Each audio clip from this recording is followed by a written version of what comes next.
10岁女孩全身流脓生蛆，临终前唯一的心愿就是见一见抛弃自己10年的爸爸。可谁知父亲不但拒绝了这个请求，反而无情地说道：“他是如果死了就把我甩了。”究竟是什么原因能让一位父亲对亲生女儿如此冷漠？这个蜷缩在床上哭泣的女孩叫玉玲，她从出生就和年迈的爷爷相依为命。爷爷告诉记者，玉玲是在3年级的时候突然得上这个怪病，她曾带着孙女四处求医问药，但病情却丝毫不见好转，孙女身上的溃烂反而越来越严重，最后不得不辍学回家养病。此时玉玲浑身上下长满了密密麻麻的脓包，屋子里的苍蝇围着她团团打转。尽管女孩用被子盖住了自己的身躯，但依旧无法掩盖那股腐烂的味道。爷爷此时也耗尽了所有身家，现在唯一能做的只有帮孙女清理身上的蛆虫。看着孙女哭着喊着相见父母最后一面，爷爷也是心疼的直流眼泪。小玉玲的父亲名叫蒋文，在2000年在打工时遇到了玉玲的母亲，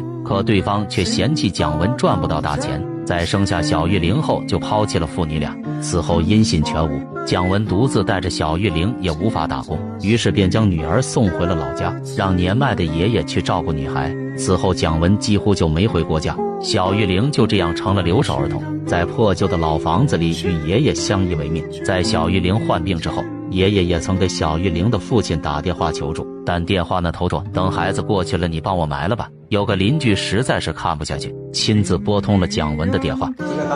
他是如果死了就把我甩了就是了。他爷爷嘛就跟他爸爸打电话嘛，他说你回来看他嘛，他说那个样子的，我也没钱，他死了嘛拖出去就是了。没钱带孙女看病的爷爷希望能通过自己的照顾让玉玲能度过这一难关，但幸运女神却并没有眷顾他们，似乎是预感到自己时日无多了。小玉玲提出想在去世之前见一眼自己的爸爸妈妈，尽管她连父母长什么样都不知道。最后见爸爸妈妈最后一面，希望他们能最后明天真的能回来见我最后一面。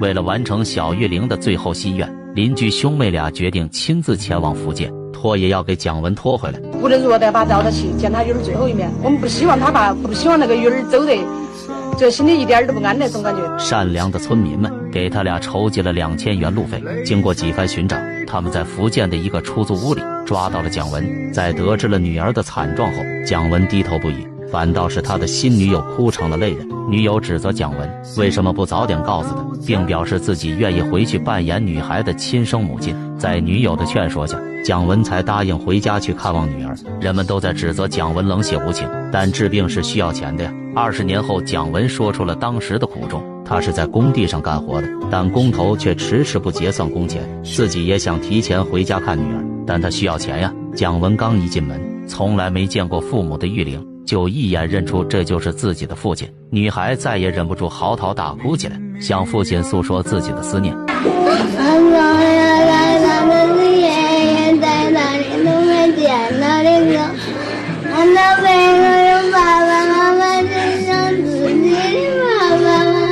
看着女孩憔悴的模样，蒋文终于忍不住流下了悔恨的泪水。有邻居提醒蒋文，让他赶紧带女孩去医院看病，但当听到医疗费用后，蒋文却再一次低下了头。他要是有钱还会坐在这里哭吗？无奈之下，村民们又一次组织募捐，无论如何都要救活女孩。在赶去医院的路上，玉玲祈求父亲不要再抛弃自己了。以后我走了好不好？要带爸爸回来陪你啊！把病治好哈。把病治好，儿肥嘟嘟长大了，好好的孝敬你。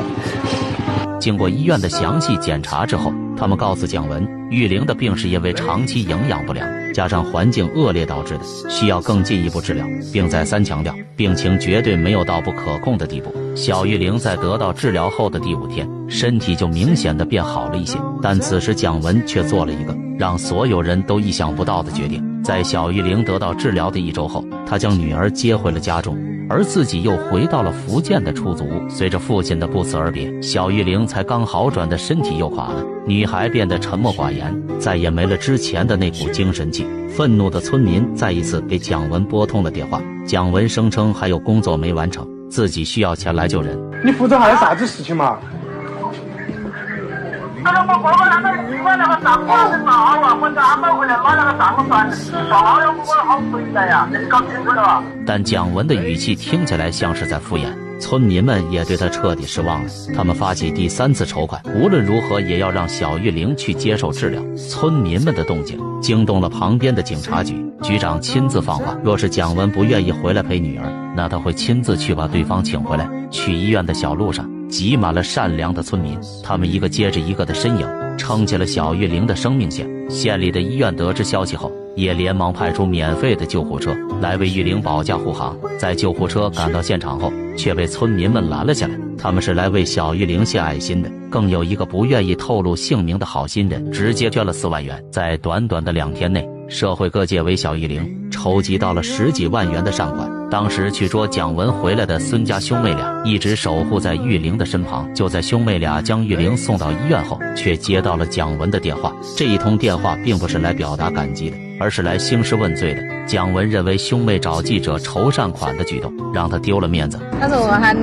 我跟我弟夫2个，还有喊记者，你们3个等到戏必须给我说清楚。他想都没想过还有你的生命，没想过那个问题，他只想他自己的面子。孙家兄妹俩听了也感觉无语至极，这样的父亲他很难评价。在孙家兄妹俩的照顾下，小玉玲的精神状态一天比一天好。小玉玲现在只剩下营养不良了，但她现在身体很虚弱，不能做 CT。但经过他们的诊断，小玉玲其实并没有得骨结核。这个消息让所有人都松了一口气。13天后，蒋文在局长亲切的邀请下出现在了女儿的病房中。蒋文过来后，却并没有询问女儿的情况，而是为自己辩解说，他是为了赚钱救女儿才偷偷回去的。这时一位大哥实在看不下去了，一拳打到他的脸上。挨打后的蒋文跑到病房的另一边嚎啕大哭，心中的委屈在这一刻倾泻而出。家家有本难念的经，自己不回工地干活的话，上哪去搞来10几万的医药费呀？有啥子把说出来，你不要害羞。好，哭噻就好了，也不要气啊，你不走。世间百态，冷暖自知。关注我，带你看更多真实的人间故事。